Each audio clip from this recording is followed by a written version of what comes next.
Halo semuanya, perkenalkan nama saya Flavia Eugenia dari Fakultas Ekonomi dan Bisnis Universitas Udayana, program studi sarjana ekonomi dengan NIM 2207511107. Pada kesempatan kali ini saya akan membahas topik tentang Big Data, di mana di era digital sekarang, data bukan lagi sekedar sebuah angka.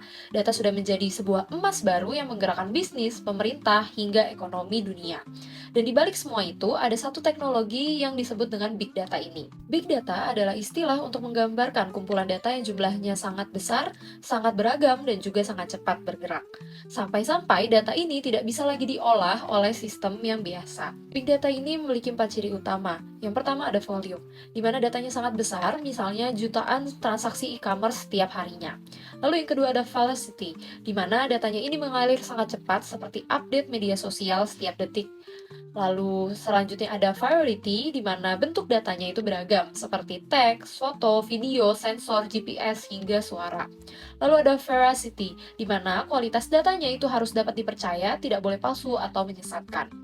Intinya, Big Data membantu kita untuk bisa menemukan pola dan wawasan penting yang tidak bisa dilihat manusia secara manual. Big Data tidak hanya dihasilkan dari perusahaan yang besar, kita semua juga melakukannya. Misalnya, setiap like dari Instagram yang kita lakukan, lalu perjalanan ojek online, rekam medis digital yang kita miliki, hingga sensor IoT di jalan raya, semuanya adalah sumber dari Big Data. Big Data ini dianalisis menggunakan teknologi seperti Hadoop, cloud computing, dan real-time analytics. Teknologi ini memungkinkan komputer untuk memproses data raksasa hanya dalam hitungan detik saja, tidak perlu berhari-hari. Big Data ini bukan hanya sekedar teknologi, tapi Big Data juga berdampak langsung kepada pembangunan ekonomi. Contoh nyatanya di bidang pertanian sendiri, menurut jurnal International Journal of Agricultural Science tahun 2022, penelitian dari Adebayo et al. 2022, penggunaan Big Data dan sensor cuaca berhasil meningkatkan efisiensi pertanian hingga 30% karena petani bisa memprediksi hujan, menentukan waktu tanam, dan menghindari gagal panen. Contoh lainnya, dalam pemerintahan dan pelayanan publik, dalam laporan World Bank 2020 menunjukkan bahwa pemerintah yang menggunakan Big Data untuk memonitoring kemiskinan dan mobilitas penduduk dapat merancang kebijakan sosial yang lebih tepat sasaran.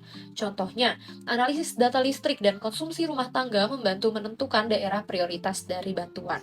Lalu, dalam ranah keuangan dan UMKM, dalam penelitian Asian Development Bank tahun 2023 menemukan bahwa Big Data mempercepat dari analisis kelayakan kredit UMKM hingga 40%, sehingga lebih banyak usaha kecil bisa mendapatkan pembiayaan. Dari sini kita bisa melihat bahwa Big Data bisa mendorong kemajuan, tapi juga bisa menimbulkan resiko. Kuncinya ada pada kita, bagaimana kita bisa memanfaatkannya secara bijak, aman, dan bermanfaat bagi semua.